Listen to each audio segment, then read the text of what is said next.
자, 로마서 12장 9절에서 21절 하나님의 계신 말씀 교독하겠습니다. 9절 사랑에는 거짓이 없나니 악을 미워하고 선에 속하라.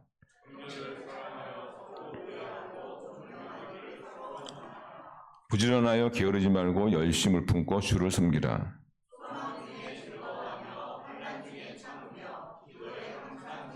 성도들의 쓸 것을 공급하며 손대접하기를 힘쓰라. 즐거워하는 자들과 함께 즐거워하고 우는 자들과 함께 울라.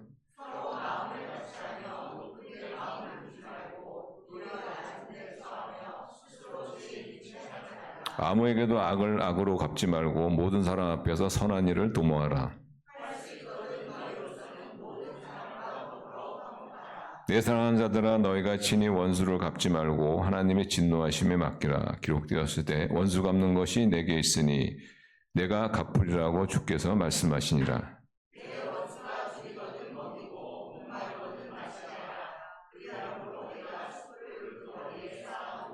21절 같이 읽겠습니다. 악에게 지지 말고 선으로 악을 이기라.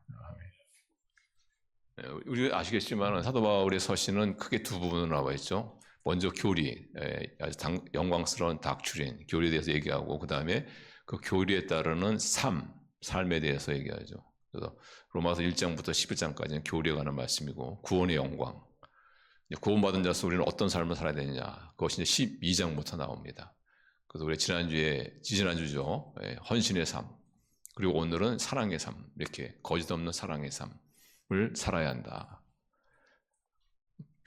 성경이 좀 두꺼운 책이죠. 성경이 두꺼운 책입니다. 그래서 이제 많은 분들이 이 두꺼운 성경책을 압축하고 한 문장이나 두 문장으로 만들면 어떻게 이야기할 수 있을까, 이런 것들에서 많은 이야기가 있죠. 그래서 우리가 알고 있는 것처럼 성경은 하나님이 인간을 구원하는 이야기다, 이렇게 우리도 알고 있고, 또 성경은 구약은 오실 예수님에 대한 이야기고 신약은 오신 예수님에 대한 이야기다. 그래서 그렇게 우리가 성경을 또 요약할 수 있고, 근데 예수님이 한번 이런 성경을 요약한 적이 있어요. 이게 두꺼운 성경을 한마디로 어떻게 요약할 수 있을까? 어느 날 이 서기관은 율법학자들이거든요. 율법에 정통한 사람들이거든요. 이 정통한 사람들이 예수님을 시험하려고 예수님을 찾아와서 질문을 합니다. 성경에서 가장 크고 중요한 계명이 뭡니까? 그때 예수님께서 마태복음 열어보세요. 마태복음 없나? 네. 자, 마태복음 이제 안 들었고, 마태복음 22장 37절에 이렇게 가장 크고 중요한 계명이 뭐냐는 서기관의 율법학자의 질문에 예수님께 말씀, 내 마음을 다하고 목숨을 다하고 뜻을 다하여 주 너희 하나님을 사랑하라 하였으니 이것이 가장 중요하고 으뜸되는 계명이라, 이렇게 말씀하셨거든요. 그리고 둘째 계명도 이와 같은데 내 이웃을 내 몸과 같이 사랑하라, 이렇게 말씀하셨거든요. 예수님의 대답은 가장 한마디로 말하면 이 성경을 압축하면 무엇이 가장 중요합니까? 뭐라고 이 성경을 한마디로 말씀할 수 있습니까? 그래서 예수님의 말씀은 목숨을 다해 하나님을 사랑하고, 그리고 내 몸과 같이 이웃을 사랑하라. 내 자신과 같이 이웃을 사랑하라. 내가 너를 사랑한 것처럼 이웃을 사랑하라. 한마디로 말하면 예수님은 성경은 뭐냐? 사랑이다. 성경은 사랑이, 하나님을 사랑하고 이웃을 사랑하는 것이다. 이렇게 예수님께서, 이거는 하나의 부분입니다. 한 부분, 그죠? 그러면서 예수님께서는 그 당시에 소위 성경을 가장 잘 알고 있는 율법학자들, 그러나 율법의 그 계명의 핵심을 놓치고 있었던 그들이죠. 그들에게 이 계명의 율법의 핵심이 뭔지 아냐? 이게 사랑이다. 이런 것을 깨우쳐줬어요. 그러니까 참 아이러니하죠. 바리새인들은 그 당시, 서기관들은 그 당시 율법을 가장 잘 안다는, 율법의 아주 박사들인데, 그런데 율법의 정신을 모르고 있어요. 율법의 정신을, 가장 중요한 것을 모르고 있다. 우리도 그런 서기관처럼 그렇게 될 수가 있어요. 가장 중요한 게 사랑인데 사랑을 놓치고 다른 어떤 격가지까지를 잡고 신앙생활을 할 수가 있다는 거죠. 핵심이 빠진 신앙생활이죠. 핵심이 빠진 신앙. 그래서 어떤 가정에는 뭐 기도하라 또는 또 성경 읽어라 뭐 이렇게 신앙을 이렇게 교육하는 그런 가정이 있죠. 그래서 상당히 좀 기독교적인 냄새도 나지만은 그러나 만약 그 가정이 어떤 사랑을 가르치지 않는다면, 사랑을 보여주지 않는다면 사실 기독교적인 모습은 있고 기독교적인 냄새는 풍기지만 기독교의 정신이 빠져있는, 기독교의 핵심이 빠져있는, 그래서 그런 가정들 이렇게 보면은 다 그런 건 아닐 수 있겠지만은 이렇게 보면은 뭐 의식적으로 종교적인 어떤 기독교적인 그런 냄새는 많이 나지만은 그러나 가정이 따뜻하지가 않아요. 가정이 행복하지가 않아. 오히려 더 시어머니가 며느리를 막 잡고 말이죠. 이런 것들 막 일어난단 말이에요. 물론 이제 정말 이제 사랑이 있는 가정은 그렇지가 않죠. 아주 따뜻하고 거기 기쁨이 있고 즐거움이 있고. 왜 기독교적인 냄새가 나는데 그 가정에 어떤 화목과 따뜻함이 없느냐? 핵심이 빠졌기 때문에, 핵심. 사랑이 빠졌기 때문에, 사랑이. 여러분들이 지금 신앙생활에 성공하느냐 안 성공하느냐를 여러분 한번 여러분 스스로 한번 평가해봐요. 내가 요즘 신앙생활 성공하는가 안 하는가 어떻게 평가할 수 있냐면요, 사랑의 잣대로 한번 평가해봐요. 여러분이 사랑을 하고 있다면은 그럼 여러분 신앙생활 잘하고 있는 거예요. 사랑을 하고 있지 않다 그러면 여러분 신앙생활 잘 못하고 있는 거예요. 내가 믿음이 잘하는가 안 잘하는가 그 잣대가 뭔지 아세요? 그게 사랑입니다. 사랑의 막대기를 가지고 재보는 거예요. 그래서 사랑이라는 막대가 있으면은 내 믿음이 잘 자라고 있는 거예요. 지금. 여기 없다. 그럼 믿음이 지금 후퇴하고 있는 거예요. 그래서 고린도전서 13장에 보시면 이렇게 나오죠. 아까 뜬 것처럼 13장에 나오지 않습니까? 내가 사람의 방언과 천사의 말을 할지라도 사랑이 없으면 소리나는 구리와 울리는 꽹과리 같고, 내가 예언하는 능력이 있어도 모든 비밀과 모든 지식을 알고 또 산을 옮길 만한 모든 믿음이 있을지라도, 뭔가 굉장한 믿음이 있을지라도 만일 사랑이 없다면 내가 아무것도 아니다. 그러니까 내가 정말 신앙생활 잘하고 있는데 내 믿음이 정말 잘 자라고 있는지 어떻게 할 수 있느냐? 사랑을 보면 안다는 거예요. 그래서 오늘 말씀, 그럼 우리가 어떻게 사랑할 것이냐? 어떻게 우리 형제자매를 사랑할 것이냐? 사랑이라는 그 본질을 기초로 한 그런 믿음 생활, 믿음이 자라는 그런 신앙생활을 할 수 있느냐? 자, 거기에 대해서 오늘 말씀 나눕니다. 첫째, 우리가 형제자매를 정말 사랑하는 그런 사랑을 하려면은 가장 중요한 게 뭐냐면은 거짓 없는 사랑을 하는 게 중요합니다. 거짓 없는 사랑. 그러니까 우리가 해야 될 사랑은 어떤 사랑이냐? 그냥 막연하게 그냥 사랑이 아니고요. 거짓 없는 사랑을 하는 게 중요해요. 그러니까 참 사랑을 해야 된다는 거예요.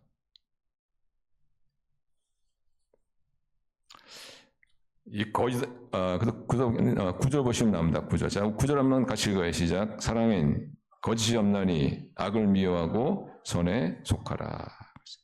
여기 거짓이라는 단어가 뭐냐면은 헬라어 원어로 보면 이 가면이었는데, 가면. 어떤 사람 그때 이 당시에 연극할 때는 이제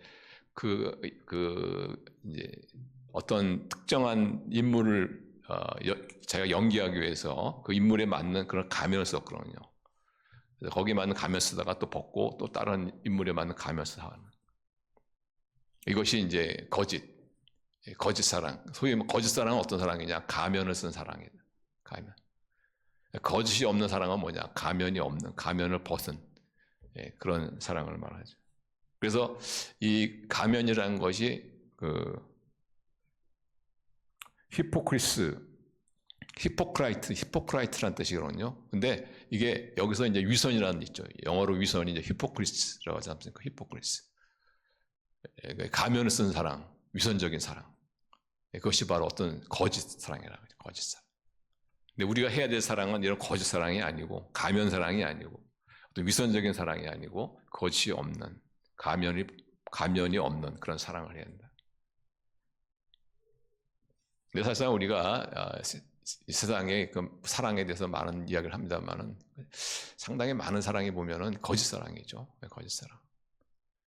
정말 나를 사랑한다고 하면서 나를 때리지 않거나, 사랑한다면서 심지어 어떤 사람은 죽입니다. 죽여요.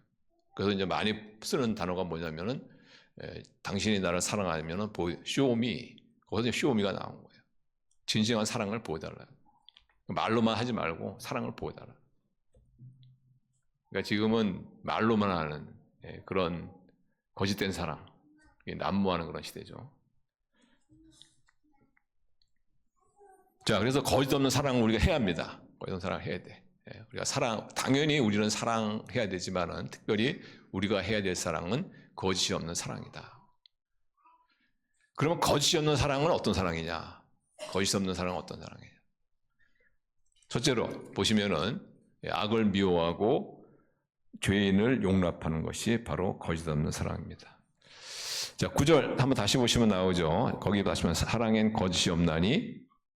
자, 거짓 없는 사랑이 뭐라고요? 악을 미워하고 그 다음에 선에 속하라. 여기서 악을 미워라는 것은 미워한다는 이 말은요 굉장히 강렬한 말이에요. 그러니까 어떤 열정을 가지고 증오해라 그런 뜻이에요. 그러니까 악을 뭐예요? 열정적으로 증오하는 그것이 뭐냐? 거짓 없는 사랑이라는 거예요. 선에 속하라는 것은 붙들라는 뜻입니다. 강하게 붙들라. 그냥 단순하게 붙드는 게 아니라 마치 강력한 접착제를 가지고 붙어있는 것처럼 강하게 붙들어라. 소위 말하면 죄인을 용납하라 이거예요. 죄인을 용납하라. 거짓 없는 사랑은 어떤 사랑이냐? 악을 미워하고 죄인을 용납하는. 거짓 사랑은 어떤 사랑이에요? 거짓 사랑은 악을 좋아하고 악을 용납하고 죄인을 미워하는 사람. 이 사람이 거짓 사랑. 우리가 진정한 거짓 없는 사랑을 하려면 악을 미워할 수 있어야 돼. 강렬한 증오심을 가지고 악을 미워할 수 있어요. 많은 사람들이 사랑 그러면은 뭐 좋은 게 좋은 것이죠. 이렇게 생각합니다. 근데 좋은 게 사랑이 아니에요. 그게 거짓 사랑이에요. 거짓 사랑.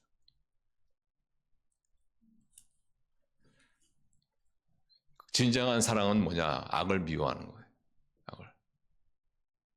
근데 우리는 우리 특히 자녀 키울 때 이제 그렇게 하죠. 자녀 키울 때 보면 자녀가 잘못을 하더라도 그냥 뭐 시끄러운 것이 싫어서, 그냥 귀찮아서 그냥 이렇게 방관하거나 넘어가는 경우가 있단 말이죠. 그게 바로 뭐냐? 거짓 사랑이야. 그런 그 자녀가 그것이 옳다라고 인식하면서 그런 잘못된 것을 계속 자기가 나중에 성장해서 반복할 거 아닙니까? 그러면 알면 자신의 관계가 파괴되어지고 또 남들도 힘들게 하는 그런 불행한 인생을 산단 말이에요.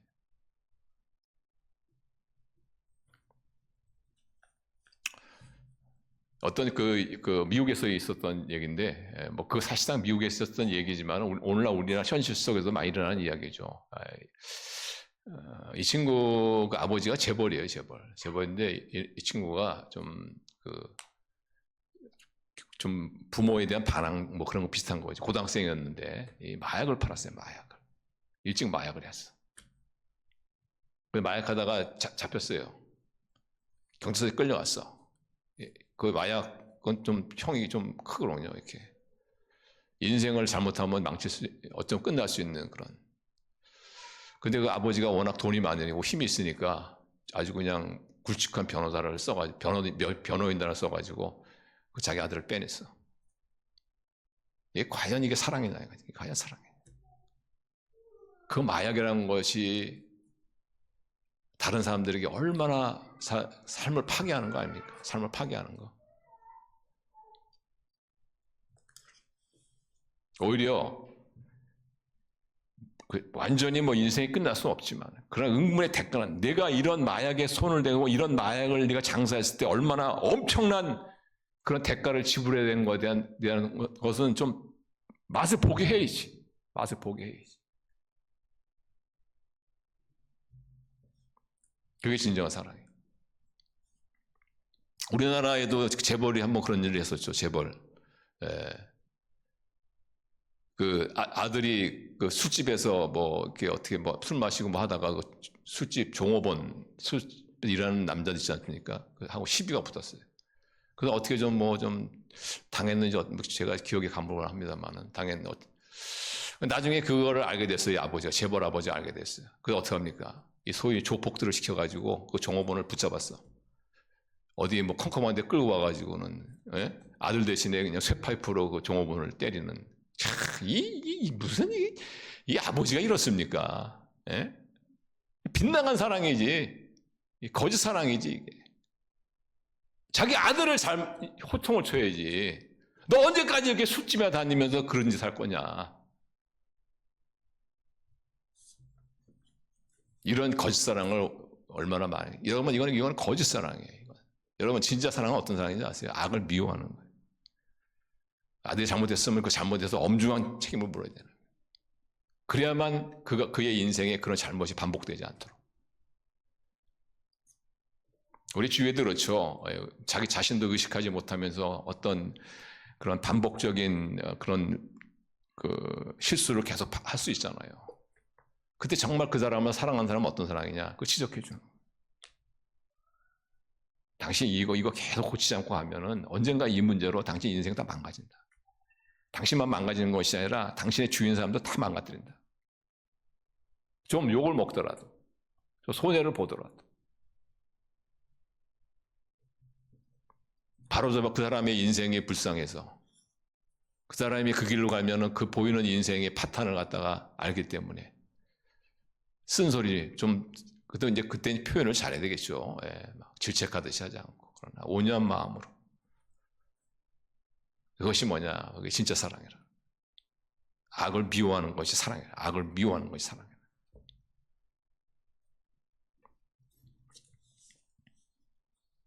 우리 가끔 보면은 이렇게 예수님을 잘 믿으시고 교회도 열심히 나오시다가 어느 순간인가 교회를 안 나오시는 분들이 가끔 있어요. 뭐 저희 교회 그런 분이 없습니다만은 이렇게 제가 전에 경험했을 때 그런 분들이 있어요.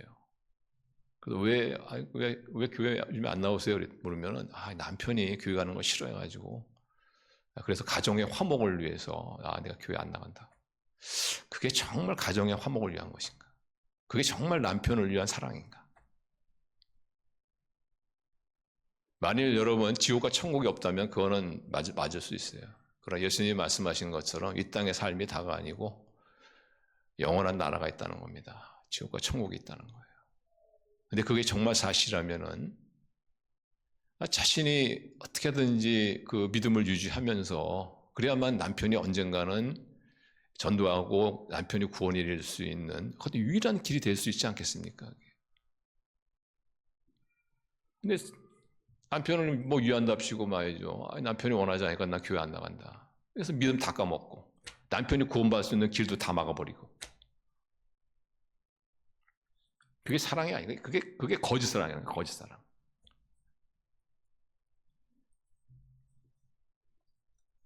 정말 남편을 사랑하면요. 내가 당신한테 더 잘하겠다. 내가 교회에 나가는 것만 허락하면은 당신이 날 이해해주면은 내가 이전보다 더 당신 잘 섬기겠다. 이렇게 해서 그 남편이 구원받을 수 있는 그 구원의 그 기회를 계속 붙잡고 있어야지. 그게 진짜 사랑이지.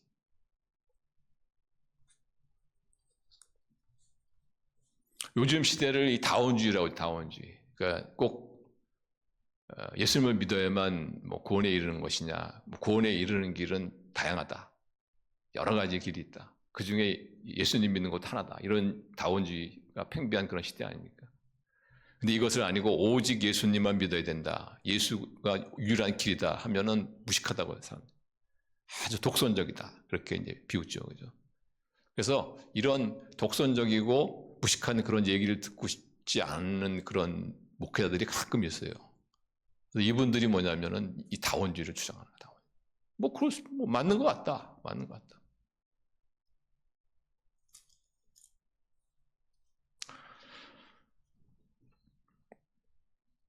이러면은 이제 세상 사람들로부터 저 사람은 정말 지성이다, 참 마음이 넓은 사람이다, 여러 가지 의견을 다 해주는 꼭 천주교 다니는 사람, 천주교는 다 수용하잖아요, 그죠? 스님도 불러다가 또 하고, 아유 거기도 또 뭐 극락도 있고 뭐, 아유 뭐 우리가 뭐 다 그러고 그런 거죠, 뭐 거짓말이에요. 사랑이 아니에요, 거짓 사랑입니다. 진짜 사랑은 악을 미워하는, 진리가 아닌 걸 거부하는 거예요. 진리가 아닌 걸 진리라고 얘기할 수 있어야 돼요. 그게 사랑이에요.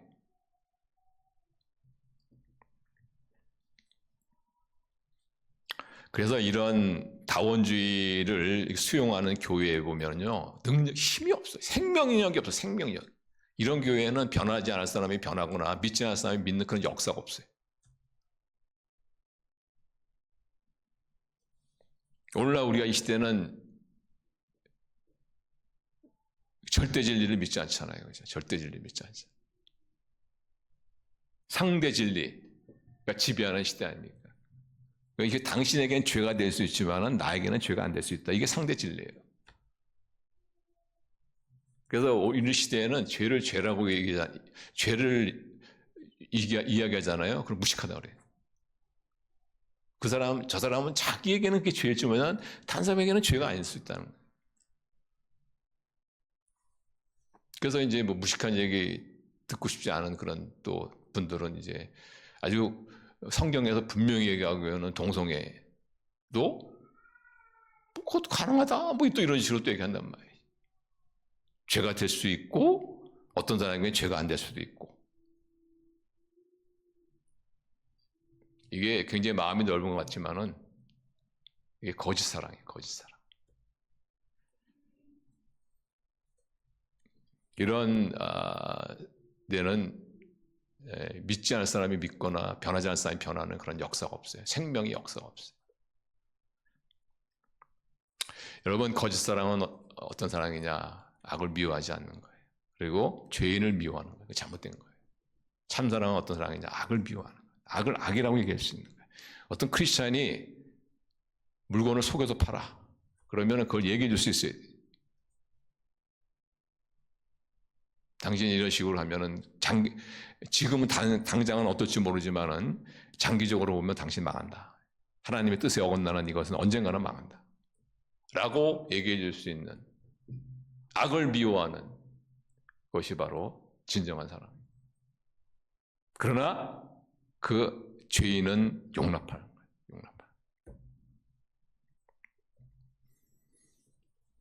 자, 거짓 없는 사랑, 참된 사랑은 어떤 사랑이냐? 두 번째로 잘난 척하지 않는 것이다. 자, 16절. 자, 16절은 같이 읽어요. 시작. 서로 마음을 같이하며 높은 데 마음을 두지 말고 도리어 낮은 데 처하며 스스로 지혜 있는 채 말라. 내가 정말 거짓 없는 사랑, 진정한 사랑을 하고 싶으냐? 그러면은 긍정적으로 말하면은 겸손해야 한다는 것이죠. 부정적으로 얘기해서는 잘난 척하면 안 된다. 거짓 사랑은 어떤 사랑이냐? 잘난 척하는 사랑이다. 잘난 척하는.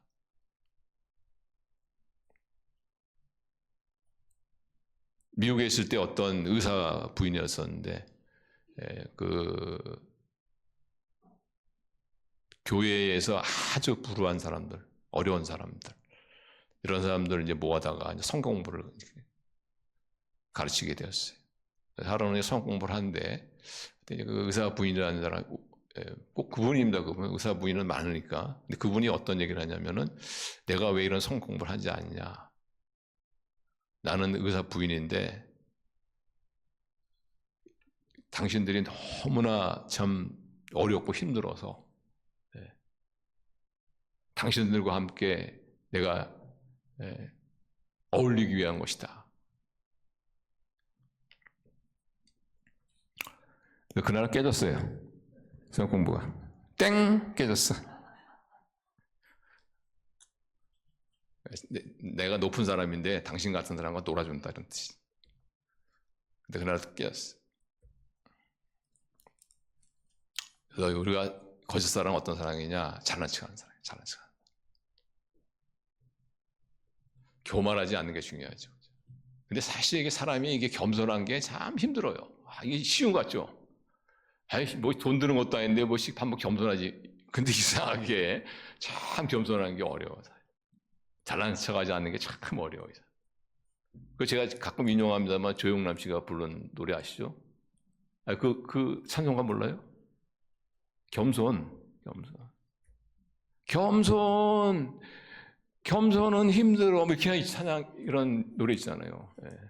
겸손은 힘든다고 하는. 조영남 씨가 부르는. 정말 힘들어요, 겸손하기. 그러면 우리가 겸손하려면 어떻게 되느냐? 겸손하려면은, 특별히 성공하신 분들, 이런 분들 중에서 겸손한 분들이 있거든요. 근데 그런 분들이 어떻게 저렇게 성공했는데 겸손할 수 있을까? 보면 공통적인 깨달음이 하나 있어요. 그게 뭐냐면은 내가 성공한 것은 내 분야에서 성공한 것이지 내가 다른 분야에서 성공한 건 아니다. 이런 어떤 나름대로 생각이 있는 거예요. 그러니까 그렇지만 요즘의 세상은 어떻습니까? 돈 많이 벌면 성공한 거죠, 그죠? 네. 돈 많이 벌면은 모든 것에 성공한 거야. 모든 것에 성공한 거야. 다른 것에 성공해도 돈 못 벌면은 그 사람 실패한 거야. 이게 잘못된 거예요. 어떤 사람은요, 가정주부로 성공할 수 있어요. 어떤 사람은 자녀를 잘 키워서 성공할 수 있어요. 어떤 사람은 교회 봉사로 성공할 수 있어요.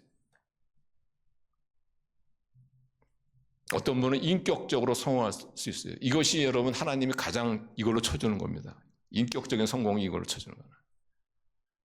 어떤 사람은 사람을 키우는 데 성공할 수 있어요. 이것도 역시 하나님께서 이걸로 쳐주는 거예요. 여러분 돈만 버는 것이 그건 성공의 하나예요. 많은 성공 가운데 하나야.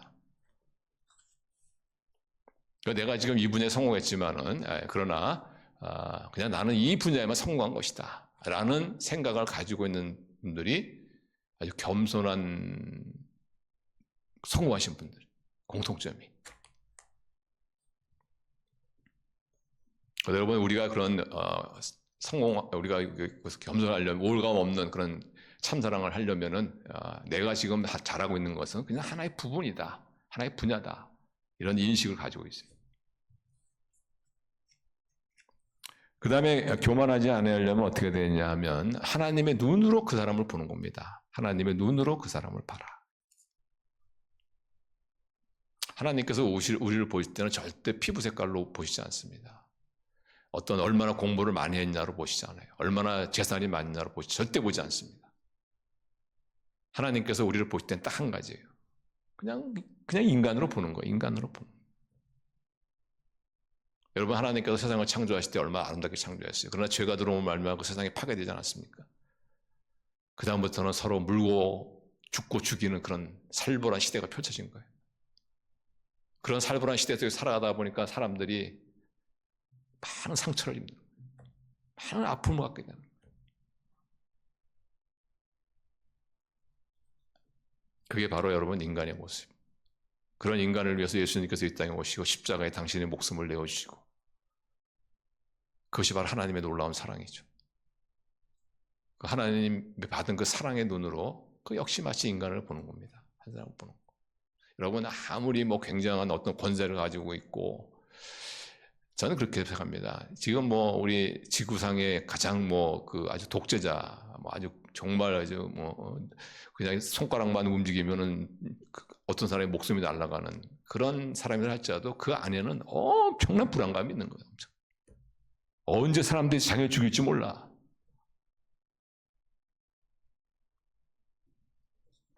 내 인간이란 그런 존재. 하나님의 눈으로 보는 거예요.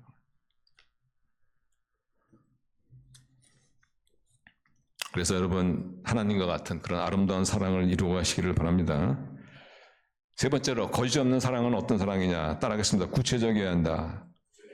자 15절 같이 읽어요. 시작. 즐거워하는 자들과 함께 즐거워하고 우는 자들과 함께 울라. 사랑이 구체적이어야 된다 이거예요. 어떤 사람이 조금 즐거운 일이 있으면요 크게 같이 즐거워해 주는 거예요. 그러니까 구체적이라는 이 말은 뭐냐면 어쩌면 작은 것. 그러니까 처음부터 너무 큰 것을 사랑하려고 하지 말라는 거예요. 작은 것부터 사랑하라는 거예요. 어떤 사람이 이거 맞는 말인지 안 맞는지 모르지만 어쨌든 하나 당첨됐습니다. 그럼 어떻게 해요? 같이 기뻐요. 그게 뭐냐? 사랑이라는 거예요. 거짓 없는 사랑. 어떤 사람이 슬퍼합니까? 그러면 같이 함께 있어주는 거예요. 같이 슬퍼하지 않아도 괜찮아요. 그냥 같이 함께 있어주는 거예요. 저와 여러분의 문제는 뭐냐면 사랑은 너무 거창하게 생각해. 근데 사실상 거창한 사랑은 누구나 할 수 있어요. 우리 가운데 온 인류를 사랑 못할 사람이 있습니까? 온 인류를? 못해요? 저는 하는데, 저는 온 인류를 사랑합니다. 할렐루야! 여러분도 할 수 있어요. 그냥 저처럼 하면 돼요. 온 인류를 저는 사랑합니다. 그래요? 그럼 우리 대한민국 나라를 좀 사랑해 주시죠. 그럼, 그래요? 그럼 좀 어려운데? 대한민국 나라 사랑해. 그럼 교회를 좀 한번 사랑해 주시고, 교회? 더 어려워진단 말이죠. 왜? 구체적으로 되니까. 우리 가정을 한번, 내 옆에 있는 가장 가까운 사람, 한번 사랑하시겠습니까? 더 어려운 거라. 사랑은요, 구체적이에요. 우리가 아프리카에 사는 사람들의 구원을 위해서는 열심히 기도할 수 있어요. 그렇지만은, 내 마음에 들지 않는 어떤 사람, 그 사람의 구원을 위해서 기도하는 건 어렵단 말이에요. 내 바로 옆에 아직 구원받지 못한 사람을 위해서 기도하는 것이 어렵단 말이에요.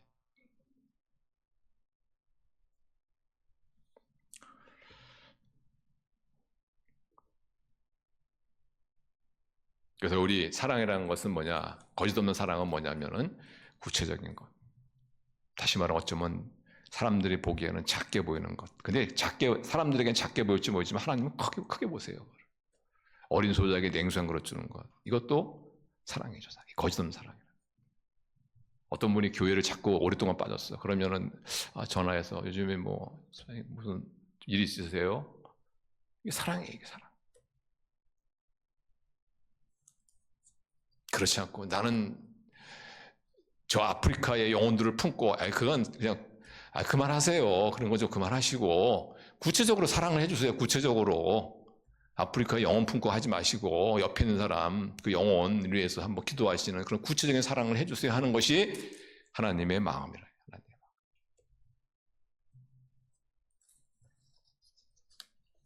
어떤 분이 좀 어려운 분이 있으면은 한번 좀 마음을 먹고 그분 좀 음식을 좀 이렇게 좀 사다 드린다든가 이런 것도 아주 굉장히 구체적인 그런. 그러나 약간의 그런 좀 재정이 필요한 그런. 우리 지지난주에 그 성가대 크리스마스 찬양 연습할 거에서 제가 뭐 좀 보내드렸는데 좀 받으셨는지 받았다는 얘기가 없어가지고 어쨌다냐는 좀 그 돈을 좀 쓴 건데 너무 고마워. 우리 너무 이렇게 애쓰는데 얼마나 시간 바쁘신 분들이 또 모여서 또 성경 공부 모여서 끝나고 또 모여서 또 연습하고 얼마나 참 힘이 듭니까, 그죠? 제가 조금이라도 좀 격려하는 차원에서 이렇게 사랑은 구체적으로 해야 돼요. 너무 이렇게 큰 거 생각하지 마시고 정말 그 사람에게 어떤 필요 있으면은 그 필요를 100%는 채우지 못하더라도 한 10% 정도라도 도움이 된다면 하는 것. 이것이 바로 하나님이 크게 보시는 그런 사랑이고. 그 사랑이라는 것은 이렇게 딱 정해진 것이 아니라 자꾸 키우는 거예요. 키우는 겁니다. 왜냐하면 우리가 예수 그리스도를 주님으로 영접했을 때 우리 안에는 사랑에 대한 잠재력이 생겨요. 사랑할 수 있는 능력이 주어집니다. 왜냐하면 사랑이신 예수님께서 우리와 이제 함께 하시기 때문에 그렇죠.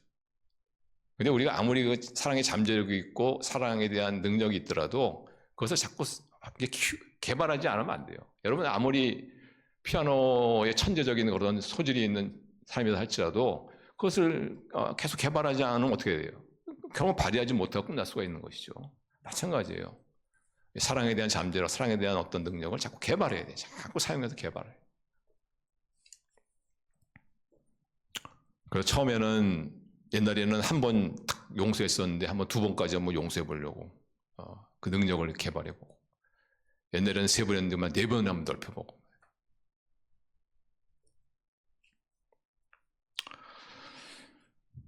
그래서 여러분 기억하세요. 우리가 예수님을 믿는 사람은 다 사랑할 수 있는 잠재력과 능력이 있다. 이것을 우리가 얼마나 개발하고 이것을 갖고 키워가느냐. 그래서 그것을 자꾸 개발하고 키워가다 보면 우리의 삶에 나타나는 것이 뭐냐면 기쁨입니다. 기쁨. 여러분은 어떻습니까? 사랑받을 때가 기뻐요? 사랑할 때가 기뻐요? 딱 딱 언뜻 들으면 사랑받을 때가 기뻐요. 이렇게 말할 수 있지만은 정말 사랑을 해본 사람이면 사랑할 때가 기뻐요. 사랑할 때가 더 행복해요. 이렇게 얘기하죠. 그죠? 어떻게 여러분, 사랑할 때가 더 기쁩니다. 어떻게 할 수 있냐면은 여러분의 짝사랑을 보면 알아요. 짝사랑. 여러분 짝사랑 해보셨죠? 짝사랑. 짝사랑도 안 해보셨어요? 참. 저는 짝사랑을 몇 번 해봤는데 완전히 일방적인 사랑이죠. 일방적인. 상대방은 전혀 관심도 없고 알지도 못하고 일방적으로 하는 거예요. 근데 그런 짝사랑은 일방적인 사랑이기 때문에 그게 기억이 오래가는 거예요. 기억이. 그 첫사랑을 못 잊는 이유가 그겁니다. 첫사랑을. 마찬가지예요. 우리가 사랑이라는 잠재력, 사랑이라는 능력 우리에게 이미 있어요. 이것을 어떻게 해요?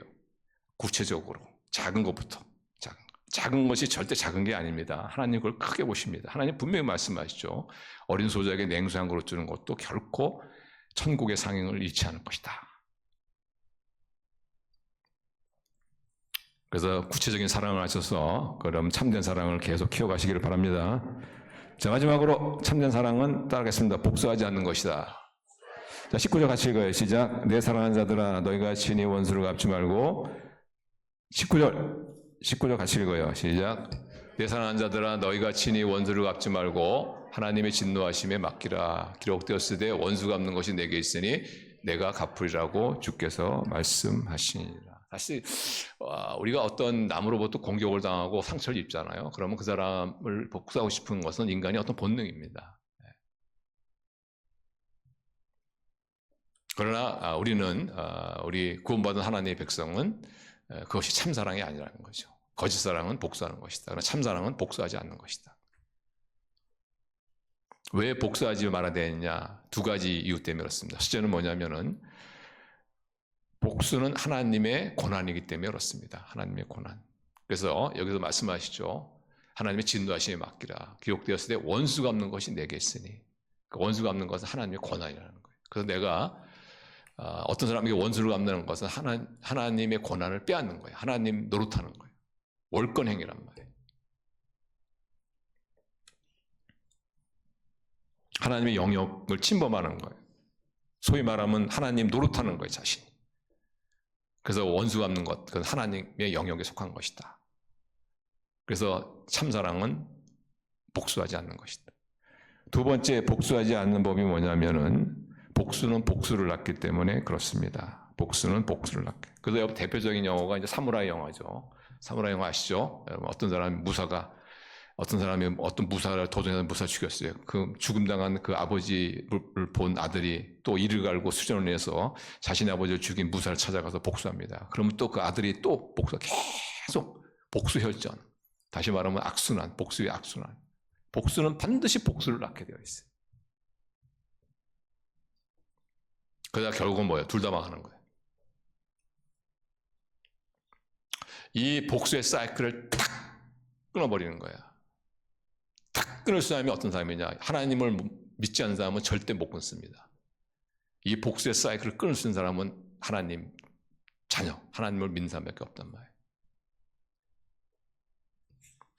여러분 그 부부싸움 이렇게 하지 않습니까? 부부싸움 왜 이렇게 하는지 아세요? 사이클을 끊지 못해요. 사이클을 끊지 못해요. 어느 누군가 어느 시점에 딱 끊어버리면 되거든요. 이렇게. 어떤 분이 아내가 생일을 맞이했어요. 근데 생일을 맞이했는데 남편이 그걸 모르고 있어. 그래도 혹시라도, 그래서 이제 뿔따고 나가지고 저녁도 안 해놓고 이제 딱 기다리고 있는 거야. 그래도 혹시 남편이 뒤늦게 알고, 우리 외식하고 갑시다. 이런 말 하면, 아유, 따라 나가야지. 이러고 있는데 왔더니 보니까 전혀 그것도 모르고, 오늘 왜 밥 안 해놨어? 밥 왜 안 해놨어? 그러니까 그때 여자가 어떻게 해요? 아유, 저 인간. 그러고 그냥 끝나면 끝나는 거거든요. 사실 그걸로. 근데, 아니, 오늘 내 생일도 몰라! 이러니까. 그때 그러면, 그래? 미안해. 우리 식사를 하러 갑시다. 이렇게 해가지고 거기서 딱 끊어버리면 끝나, 그러면요. 근데 거기서 남편이 하는 말이 뭐냐면, 무슨 생일은 그렇다고 저녁도 안 해놓고 말이야. 막 이러면은 이제 또 나오기 시작하는 거예요. 그러다 결국은 어떻게 돼요? 둘 다 망하는 거예요. 둘 다 망하는 거예요. 그래서 과거에 제 그 사모하고 저하고 이렇게 관계를 보면은 과거에는 제가 잘 끊었어요. 과거에는. 제가 마음이 좀 넓고 그러니까 아예 그냥 끝이다. 근데 요즘에는 사모가 잘 끊어요. 요즘에는. 그리고 중요한 게 뭐냐면은 끊는 속도가 빨라졌어. 옛날에는 며칠 가고 모든 게 몇 달씩 가던 경우가 있거든. 근데 요즘에는 그날 바로 끊어요. 그냥 그날 딱 끊어버리고 그냥. 그러니까 얼마나 편한지 몰라요. 얼마나 편한지 몰라. 우리 편하게 삽시다. 할렐루야. 네. 여러분, 우리 사랑하며 사시는 우리 성도들, 참된 사랑 하시는 우리 성도 되시기를 주님 이름으로 축원합니다. 기도하시겠습니다.